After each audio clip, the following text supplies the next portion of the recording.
This video explains how to use the Charting the Life course Integrated Supports Star. The Integrated Supports Star worksheet identifies existing and needed supports for an individual with a disability to live an inclusive, quality life. Each of these supports assist an individual with a disability with achieving his vision for a good life. To begin using the tool, write the name of the individual with a disability or a specific goal you would like the person-centered planning team to discuss on the blank space in the center white star. Once the name or goal is written on the star, identify the supports the individual needs to achieve a goal. As you can see, there are 5 different sections to the star. Specific supports are identified and documented under each corresponding area. The first area, Technology, is located on the top left-hand corner of the star. Examples of technology supports may include using an iPad, cell phone, adaptive equipment, or a watch. The second area, Personal Strengths and Assets, is located on the top center. Examples for strengths and assets may include life experiences and personal knowledge, such as riding a bus, social skills, education or training, and even material assets such as a car. The third area, Relationships, is located on the top right-hand corner. Examples for relationships may include friends, family, neighbors, community, or church groups. The fourth area, Community-based supports, is located on the bottom left corner. Examples of community-based supports may include a school, a business like a grocery store, a church, a park, a gym, or a way to use and access public transportation. The fifth area, Eligibility-specific supports, is located on the bottom right corner. Examples of eligibility-specific supports may include Medicaid, food stamps, Section 8 housing, or special education services.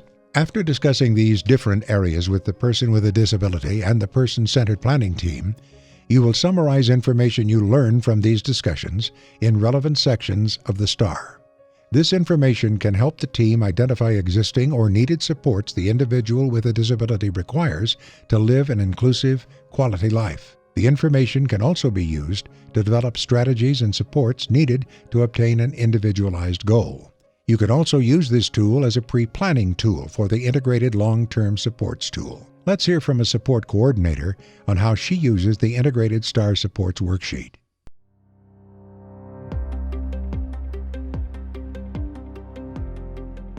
This one is called the Integrated Support Star. I usually use this one after I use the relationships map. This one area right here is called relationships. So this helps me to, one, see what relationships we already have and then to write them down. So we talk about who is your family, who helps you through the day, who allows you to do activities, who's your doctor, who's your dentist. These are all relationships that we have, and we can fill that out. As we go to the top of the star, we see personal strengths and assets. So we want to talk about the individual and talk about with them and about ourselves. What is their strength? What do they bring to any situation? Is it a sense of humor?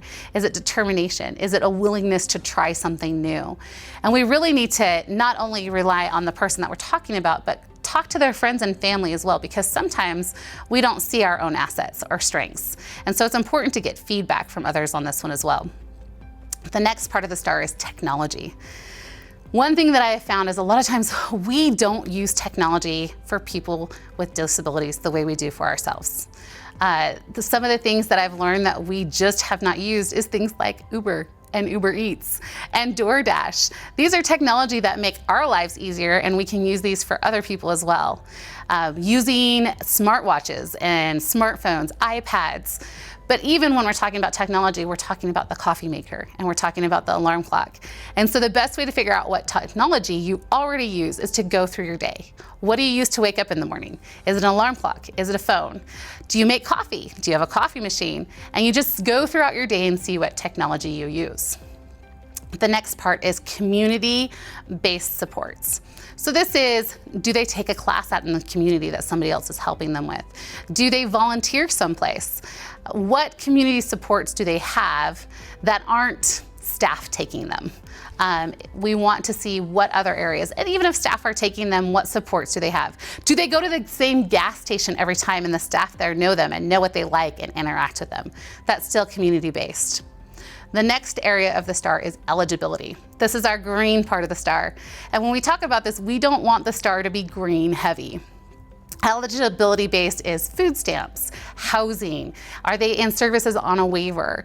And you can go through and look at all the different eligibility that they have. We don't want this area to be the biggest area in their lives. This is staffing. We want to be making sure that we're using all areas of the STAR. The Integrated Supports STAR identifies supports and partnerships the individual with a disability needs to live his vision for a good life. It is important to remember that this tool may not fit everyone's individual needs or plans.